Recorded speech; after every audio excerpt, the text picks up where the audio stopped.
Muy buenas familia, espero que todos estéis muy bien. Antes de meternos de llenos en el vídeo, recordaros que dejar un like, darle al botón del hype y suscribiros si todavía no lo estáis, ayuda una barbaridad a que este proyecto siga creciendo y llegue a más gente. Mil gracias de corazón por estar siempre ahí y ahora sí, vamos al lío, que madre mía, el mercado se está moviendo ya y de qué forma. Porque hay movimientos que aunque todavía no se hayan hecho oficiales, pues ya son movimientos inevitables, movimientos que no nacen de una filtración concreta ni de una declaración explosiva, sino de una suma de decisiones, de silencios, de inversiones, de gestos y de cambios estructurales que cuando los unes todos te dibujan una dirección muy clara. Esto ha sido una exclusiva de Motorsport, hay que darle el kudos a ellos, el kudos, no kudos de clasificación, el kudos con K, porque ha sido una exclusiva de los compañeros de Motorsport, así que el mérito para ellos por sacar la noticia, ¿no? Pero como digo, ¿no? Para Honda es un proceso largo, discreto y profundamente meditado, una marca que lleva años fuera del centro real del campeonato y que creo que ha decidido por fin dejar de parchear el presente para de verdad intentar construir el futuro. Honda ha entendido para mí algo fundamental. MotoGP ya no se gana solo desde Japón. El campeonato ha cambiado, el reglamento ha cambiado, la aerodinámica ha cambiado, la forma de trabajar, y durante demasiado tiempo Honda se quedó muy anclada en una estructura que había funcionado durante décadas, pero que ya no era suficiente. Por eso la reorganización de HRC no es cosmética, es estructural. Crear una antena europea no es un detalle menor. El aceptar que el conocimiento está repartido y que hay que ir a buscarlo tampoco es algo menor para Honda, ¿no? Y la mentalidad japonesa. Construir un túnel de viento específico y adaptarlo a los nuevos tiempos, que es admitir al final que la aerodinámica ya no es un complemento, sino que es columna vertebral en este deporte. Montar dos equipos de prueba es reconocer que el desarrollo necesita volumen, variedad y rapidez. Y fichar técnicos de primer nivel es asumir que el talento no entiende de banderas.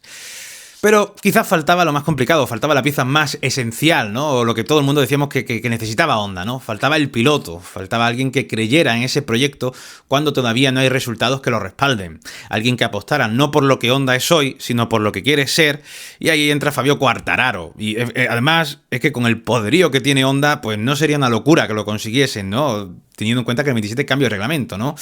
Para mí Fabio no llega a Honda desde la desesperación. Llega desde el desgaste, desde el cansancio acumulado de años creyendo, esperando y empujando un proyecto que nunca terminó de darle lo que necesitaba, más allá de lo económico. Su etapa en Yamaha fue brillante al principio, podríamos decir que incluso histórica, ¿no? Con aquel título de 2021 que lo convirtió en el último campeón del mundo de la marca de Iwata. 11 victorias, 32 podios y 21 poles no son números de un piloto cualquiera, no es baladí, son pilotos de élite. Pero también son números que se quedaron cortos para alguien que aspiraba a consolidarse como una de las referencias en la era actual de MotoGP, ¿no? Como el heredero de Márquez, incluso se llegó a decir. Yamaha hizo su parte, invirtió, aumentó presupuesto, se comprometió públicamente, pero el rendimiento nunca terminó de estar a la altura de las expectativas de Fabio. Y cuando eso se le suma un cambio en la ejecutiva, con la salida de Lin Jarvis y la llegada de Paolo Pavesio, la relación empieza a deteriorarse también el humano. La frase de Fabio en Australia diciendo que apenas habla con Pavesio y que prefiere tratar con la gente del box es reveladora. No es un ataque frontal, pero sí un síntoma claro de desconexión. Y cuando un piloto deja de sentirse escuchado en la estructura, la ruptura es solo cuestión de tiempo.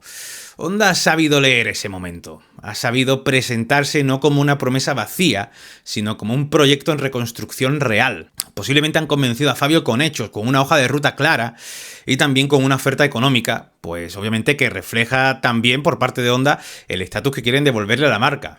Fabio no solo se mueve por dinero, pero el dinero, cuando es serio, también es una forma de decir te necesitamos. Y Honda necesita a Fabio, no solo por su velocidad, sino por lo que representa: juventud, talento, carisma y la sensación de nuevo comienzo. Y esto es muy, muy, muy importante. El 2026 será inevitablemente un año de transición para él. Será su octavo y último curso con Yamaha, un año extraño en el que habrá que ver hasta qué punto también Yamaha le hará partícipe o no del desarrollo de la moto 2027. Imagino que poco, con ese nuevo reglamento de 850 que está al caer, ¿no? No es fácil implicarse al 100% cuando sabes que tu futuro ya no está ahí, pero pero tampoco sería justo exigirle más de lo humano, ¿no? Fabio ha dado ya mucho a Yamaha y ahora ha decidido pues cerrar ese ciclo. Recordad, 2025 increíble, con esas 5 poles, casi ganó en Silverstone. Difícil hacer más. Este movimiento además, hay que decir, no se puede analizar de forma aislada, porque abre la puerta a algo mucho más grande, un posible reordenamiento total de la parrilla de cara a 2027. Y aquí es importante ser claro. No estamos hablando de hechos consumados, sino de una lectura personal, de una hipótesis lógica basada en cómo se están moviendo las piezas. Una apuesta, digamos, editorial por mi parte, ¿eh? No una información confirmada. Pero para mí la idea, mi apuesta viendo esto, que es una cosa que ya comentamos en algún directo, es Fabio a Honda, Jorge Martín a Yamaha, Pecco Bagnaia a Aprilia y Pedro Acosta a Ducati, compañero de Marc.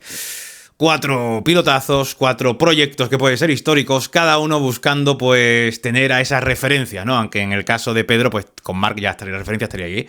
Digo, no porque esté firmado, sino porque me encaja, porque creo que responde incluso a necesidades deportivas, técnicas y narrativas. Porque MotoGP siempre ha funcionado por ciclos y porque 2027, pues claro, huele a cambio de ciclo por todas partes, ¿no? Honda con Fabio busca pues volver a ser relevante, ¿no? Yamaha con Jorge necesitaría agresividad, hambre y un piloto capaz de liderar una reconstrucción desde el carácter. Aprilia con Pecco pues intentar consolidar su salto definitivo a la mesa de los grandes, ¿no? Con un campeón del mundo, 2 veces campeón del mundo en MotoGP, ¿no? Que es cerebral y demás. Y Ducati con Pedro pues asegurarse el futuro cuando Marc Márquez decida dar un paso atrás. No es una profecía, no es una fotografía que diga yo que vaya a ocurrir, pero bueno, son piezas que podrían llegar a encajar. No sé si me lo compraréis o no, que esto se pueda dar. Y hablando de Marc, su sombra vuelve a estar presente incluso en un movimiento que en teoría no le afecta directamente, porque Marc es el eje alrededor del cual giran todas estas decisiones. Ducati sigue siendo la referencia, Marc sigue siendo el piloto que marca el estándar, y todos los demás proyectos se construyen, en mayor o menor medida, pensando en cómo competir contra él. Honda no ficha a Fabio solo para ganar carreras, lo ficha para volver a tener pues una figura capaz de plantar cara al mejor Marc, y eso dice mucho del nivel de ambición que manejan ahora mismo en la casa japonesa. Queda igualmente por resolver quién acompañará a Fabio en el box de Honda. Los contratos de Joan Mir y Luca Marini expiran a finales de 2026. Mir es campeón del mundo, pero Honda quiere evaluar su nivel de motivación tras años muy duros. Marini ha sabido ganarse la confianza de la facción japonesa, cada vez más influyente en la toma de decisiones. Luca Marini, ¿no? Con el tema del desarrollo y demás. Y en paralelo siguen sonando nombres aún como Pedro Acosta o Jorge Martín, aunque sus situaciones contractuales hacen que cualquier movimiento inmediato sea bastante complejo. El intento de Martín de salir de Aprilia a mediados de 2025, con Honda dispuesta a recibirlo incluso en 2026, demuestra que la marca del ala dorada llevaba tiempo moviéndose en silencio. Pero también este movimiento por Fabio puede demostrar que quizá lo de Jorge Martín se haya trastabillado en completo, vaya. Todo esto confirma una cosa: Honda ya no quiere improvisar, ya no quiere reaccionar tarde, quiere volver a liderar desde la planificación, y el fichaje de Quartararo es la prueba más clara de que el plan va en serio. No es un parche, no es un golpe de efecto puntual, es realmente una apuesta a largo plazo. Y vaya apuesta, para mí ya sabéis, segundo o tercer piloto para mí de la parrilla después de Marc. Si esta operación se confirma oficialmente, MotoGP entrará en una etapa fascinante. Una etapa donde los grandes fabricantes volverán a tener líderes claros, donde el talento estará repartido de forma un poco más equilibrada y donde el nuevo reglamento será el punto de partida para una nueva jerarquía. Y donde por primera vez en mucho tiempo, Honda, quién sabe si gracias también a tener a un Fabio, puede que se vuelva a sentar en la mesa de los grandes. No por historia, que eso ya lo está, sino por proyecto. Fabio Quartararo a Honda no es solo una noticia de mercado, es una señal, es una advertencia, es un recordatorio de que las superpotencias, cuando deciden volver, no avisan 2 veces. Y el 2027, si todo sigue este camino, puede ser el inicio de una de las eras más apasionantes que se hayan vivido en MotoGP en décadas. Estoy deseando de verlo, estoy deseando de ver a Fabio Quartararo subido a una Honda. Es una de las opciones que nosotros dijimos muchísimas veces, ¿no?, en el canal. Para nosotros, sobre todo, había 2 opciones: Honda o Aprilia. Al final parece que se da con Honda, lo cual, en mi opinión, mejor para un piloto como Fabio. Pero claro, los otros movimientos, a ver qué es lo que ocurre. Quizá esto realmente puede significar también una cosa: que lo de Marc está ya hechísimo. Que lo de Marc, como también aquí en el canal yo he estado sosteniendo todo el tiempo, lo de Marc por Ducati está hechísimo y yo creo que se anunciará antes de que comience la temporada también, y al final todo esto hace que se generen estos movimientos. Así que deseando ver pues que se oficialice ya del todo, aunque ya se da por hecho absolutamente que esto es así, gracias a la exclusiva de Motorsport, vuelvo a decir de nuevo.